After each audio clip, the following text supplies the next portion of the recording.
跌了80%，5年腰斬再腰斬，全世界都覺得中國房地產完蛋了。但就在最近，上海二手房單日成交1632宗，5年來最高紀錄；北京登記量創15個月新高，全國待售庫存52個月以來第一次出現下降。然後摩根大通直接丟出了一個詞 tipping point 轉折點，這意味着什麼？如果他們是對的，現在就是10年一遇的黃金坑，錯過了你會後悔一輩子；但如果他們是錯的，你衝進去就是拿真金白銀去接一把正在往下掉的刀。更可怕的是，這個板塊裡面有些股票會翻好幾倍，有些會直接歸零。買對了，財富大轉移；買錯了，血本無歸。差別在哪？就在今天這支影片裡，我會告訴你3件事。第一，這波反彈背後的數據是真是假。第二，什麼股票會活下來，什麼會歸零。第三，普通人怎麼用富人思維，在這種大洗牌裡抄到真正的底，而不是掉進萬人坑。看完這支影片，你會學到一套在任何市場崩盤後分辨黃金坑和萬人坑的方法。我們馬上開始。首先，我們來看看這波反彈到底是因為什麼？是政策的期望，還是真實的數據？我們來看國家統計局在2026年4月中旬發布的數據。中國70個大中城市裡，3月份有14個城市的新房價格出現了上漲，比2月份多了整整4個。二手房更誇張，有13個城市價格上漲，而上個月只有2個。如果你覺得這些數字還不夠直觀，我們看看一線城市。上海在4月11日這一天，二手房單日成交量達到了1632宗，創下了5年來的單日新高。北京3月份的二手房登記量也接近2萬宗，創下15個月來的新高，說明市場的流動性正在恢復，買家的信心正在慢慢回來。這已經不再是單純的政策喊話，而是真金白銀的交易數据。還有一個更重要的信號，截至2026年3月底，中國待售的商業住房面積同比下降了0.1%。你可能覺得0.1%微不足道，但你要知道，這是過去52個月以來第一次出現下降，就像是一個堆滿了過期面包的倉庫。過去4年，每天送進來的面包比賣出去的還多，倉庫都快塞爆了。但現在賣出去的面包終於開始比送進來的多了，庫存開始消化了，這是一個極其重要的拐點信號。那為什麼突然就好了呢？因為這次中國政府不是小打小鬧，而是用了組合拳，從降首付、退稅、放寬限購到直接拿真金白銀救市。其中最猛的是白名單貸款機制。截至2026年初，全國已經審批了超過1.4萬億人民幣的貸款，真金白銀打進停工的項目裡，讓超過200萬套房子得以交付。這是什麼概念？相當於約2000億美元直接注入到市场的血液裡。而且政府還在做一件更狠的事，直接收购賣不出去的存量房，改造成保障性住房。这就像是政府直接出手，把仓庫裡賣不出去的面包買下來，發給需要的人，一石二鳥。那之前也反彈過啊，結果都是死貓跳。這次會不會又是一次騙局？鄧普頓有一句非常經典的名言：牛市在悲觀中誕生，在懷疑中成長，在樂觀中成熟，在興奮中死亡。這句話出自他創辦鄧普頓基金時的投資哲學，幾十年來被無數次驗證。內房現在處於哪個階段？絕對不是樂觀，更不是興奮。現在的市場充滿了悲觀和懷疑。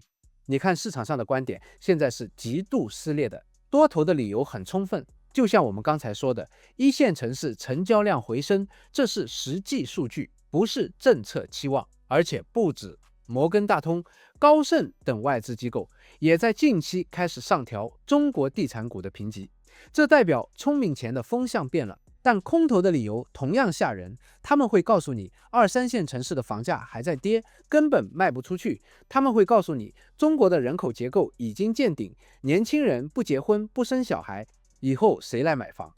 預測報告還說，預計今年全年房地產銷售還會再跌10%到14%。面對這種撕裂，我們該聽誰的？這就是考驗你投資功力的時候了。你要知道，機構預測的全年銷售跌10%到14%，那只是一個預測值。不是最終的死刑判決。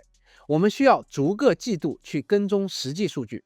更重要的是，股票炒的是預期差。如果市場預期跌20%，結果只跌了10%，那對股價來說，這就是利好。回顧歷史，任何一個巨大的底部都是在絕望中砸出來的。你想想，2008年金融海嘯的時候，美國的房地產是不是也跌到了谷底？當時多少人覺得美國經濟完蛋了？但如果你在那個時候用極低的價格買入了那些被錯殺的優質資產，後來發生了什麼？美國房價從2012年開始反彈，到2020年已經翻了接近1倍。再看看中國房地產的歷史，中國的政策周期，我總結為4個字：收、死、放、亂。當市場太熱的時候，政府就會出台政策打壓，這叫收。收得太緊了，市場失去了流動性，這叫死。為了救活市場，政府又會開始放寬政策，注入資金，這叫放。放得太多了，又會回到亂。過去3年，中國經歷了極致的收和痛苦的死，現在正處於放的階段，而且問題越大，解藥越猛，以後反彈也會越多。這次房地產的問題足夠大了吧？所以你看到的政策力度也是史無前例的。我們再看看日本的對比，很多人一提到中國房地產，就喜歡拿日本的失落30年來嚇人。的確，日本當年也是房地產泡沫破裂，導致了長期的經濟停滯。但是我們必須看到其中的不同。日本當年的泡沫破裂是在人口老齡化、城市化率已經極高，而且缺乏強有力政策干預的情況下發生的。而中國現在的城市化進程還沒有完全結束，而且政府手中掌握的政策工具和資源遠比當年的日本要多得多。這就像是2艘遇到風暴的船，日本那艘船，船長手裡沒有足夠的燃料，而且乘客都老了，沒力氣划船。而中國這艘船雖然也遇到了風暴，但船長手裡還有大量的燃料，比如那超萬億的白名單貸款。而且還有很多人需要坐船，那就是剛需和改善性需求。投資大師索羅斯講過，市場總是在過度反應。當市場好的時候，它會漲得超出所有人的想象；當市場差的時候，它也會跌得讓人絕望。過去幾年內房股的暴跌，其實就是市場對政策收緊和個別企業暴雷的過度反應。而現在，當政策開始轉向，當基本面開始修復，市場的鐘擺必然會向另一個方向擺動。而且我們還要注意一個非常重要的現象，摩根大通的報告裡特別提到，香港房地產市場的復甦正在溢出到內地的1線城市，香港樓市率先回暖，然後帶動深圳、上海、北京的買家信心回升。同時，過去1年中國股市的反彈所帶來的延遲財富效應，也在開始轉化為購房需求。就是說，那些在股市裡賺了錢的人，他們的錢不會永遠留在股市裡。當他們看到房價已經跌到了10年來最可負擔的水平，當他們看到政策在不斷鬆綁，他們就會開始把一部分資金轉移到房地產市場。這就是資金的輪動效應，也是市場復甦的正向循環。所以，當你把這些因素加在一起，你就會發現，這一次的反彈和之前那些曇花一現的死貓跳有着本質的區別。聽到這裡，你是不是覺得太好了？我明天就滿倉衝進去買內房股。等一下，如果你這麼想，那你就是那95%準備送錢的散戶了。這裡有一個巨大的陷阱。雖然整體行業在回暖，但很多高負債的民營房企，他們的債務窟窿太大了。那些已經爆雷的企業，雖然他們也在努力進行債務重組，但這就像是一個背着幾百斤石頭的人在爬山，稍微一個不小心就可能再次跌入深淵。我們來看看那些高風險的重組股，有些公司，比如融創、恆大。雖然他們在2025年末通過了債務重組方案，2026年進入了執行階段，短期內債務壓力好像緩解了，個別房企爆雷的風險降低了。但是你要清醒地認識到，這些公司的債務問題並沒有從根本上解決。如果你只是看誰跌得多就買誰，覺得這些重組股跌了99%，隨便彈一下就能翻倍，那你很可能會買到一隻永遠無法翻身的死貓。這種投機性質的操作，即使真的反彈了，也只是死貓跳，根本不適合作為長線持倉。很多散戶就是這樣，看到某隻暴雷的股票從100塊跌到1塊錢，覺得哇太便宜了，買點當買彩票。結果呢，它可能還會跌到1毛錢，甚至退市。這不叫投資，這叫賭博。而且就算你選對了公司，如果你的買入方式不對，一樣會虧錢。比如你一次性把所有錢都砸進去，結果市場短期又回調了20%，你受不了壓力割肉離場，那你就是在最差的时机賣出了最好的資產。那麼作為一個聰明的投資者，我們該如何在這個轉折點布局呢？這就要用到我獨創的10倍股3階段框架了。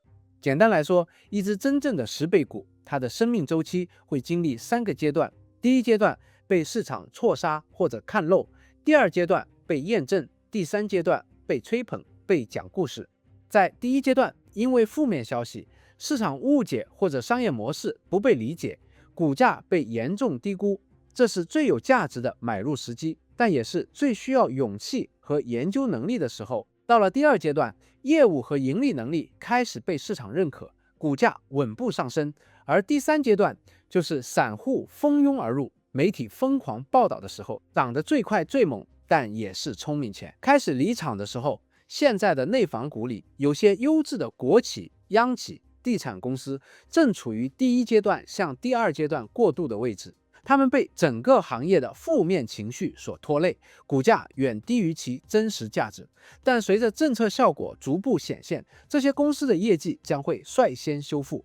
如果你想系統的學習這個框架，學習如何用生意人的眼光去發掘那些能讓你長期安心、超級盈利的優質公司，我非常建議你來參加我的10倍股公益課。你可以點擊影片下方的鏈接了解更多。回到我們的內房股策略，如果要在這個板塊裡尋寶，我們必須遵循以下幾個原則：第一，擁抱國字號和財務穩健的龍頭。當行業洗牌的時候，誰能活下來？是那些資金實力雄厚、融資成本極低的公司。在房地產板塊，這就意味着我們要優先關注國企或央企背景的開發商，以及那些財務非常穩健的行業龍頭。這些公司就像是森林大火後根系最深、最先吸收到春雨的參天大樹。當那些高負債的對手倒下的時候，他們反而能以更低的成本拿到更好的土地，擴大市场份額。第二，記住，股票永遠領先於實體經濟。記住我的一句話，股價是在樓價前面3到6個月的。股票市場是預期市，當你看到新聞上說樓市全面復甦的時候，相關股票的價格可能早就漲上去了。所以，當摩根大通這樣的機構開始喊出轉折點，當我們看到一線城市的二手房成交量剛剛開始企穩回升的時候，這正是聰明錢開始悄悄建倉的時候。這就是10倍股框架的第一階段，被市場錯殺或看漏的階段。這個時候買入，你的安全邊際是最高的。摩根大通的分析師在報告裡也提到了一個重要的數据：中國住房的可負擔性已經達到了2016年以來的最佳水平。也就是說，以目前的房價收入比來看，房子已經是10年來最便宜的了。這就是底部區域的典型特徵。第三，千萬不要重倉高負債、有暴雷風險的民企，就算他們短期內反彈了30%、50%，那也是投機資金在炒作。而且不要一次性 all in。雖然看到了轉折點的信號，但是市場的修復是一個曲折的過程。大家分批建倉，不追高，而且單一板塊的倉位最好控制在你整體投資組合的10%到15%以內。做好資產配置才是富人思維。好了，我們來總結一下今天的3個核心判斷。第一，中國房地產市場確實出現了真實的企穩數據，加上史無前例的政策支持，摩根大通口中的轉折點正在到來。全國庫存52個月來首次下降，一線城市成交量創下多年新高，這些都是不可忽視的信號。第二，這是一次行業的結構性洗牌，未來的贏家將是財務穩健的國企、央企和優質龍頭，而不是那些債台高築的暴雷企業。不要被跌得多就是便宜的假象所迷惑。第三，投資要逆向思考，在市場依然充滿懷疑和悲觀的現在，正是我們用生意人眼光以極低價格買入優質資產的春天。正如鄧普頓所說，最大悲觀的時刻就是最佳的買入時機。投資從來不是預測明天會漲還是會跌，而是去尋找那些價格被過度低估的優質資產，然後耐心等待時間的回報。如果你還沒有建立起自己的投資體系，還在靠聽消息、憑感覺買賣股票，那我強烈建議你先停下來，花點時間來學習，不要再讓華爾街的精英和機構投資者輕易地割你們的韭菜了。學會用他們的方法，用富人的思維來武裝自己。這個世界的財富大轉移，往往就發生在多數人最恐慌、最不敢行動的時候，而那些少數準備好的人，將會迎來他們人生中最豐厚的回報。如果你覺得今天的內容對你有幫助，記得點讚、訂閱並打開小鈴鐺，這樣你就可以第一時間收到我們上傳視頻的通知了。我們會把複雜的經濟和投資理論通過實事來簡單化的講給你聽，也請你把今天的影片分享給你身邊關心投資的朋友，讓更多人看到。我們下條影片再見。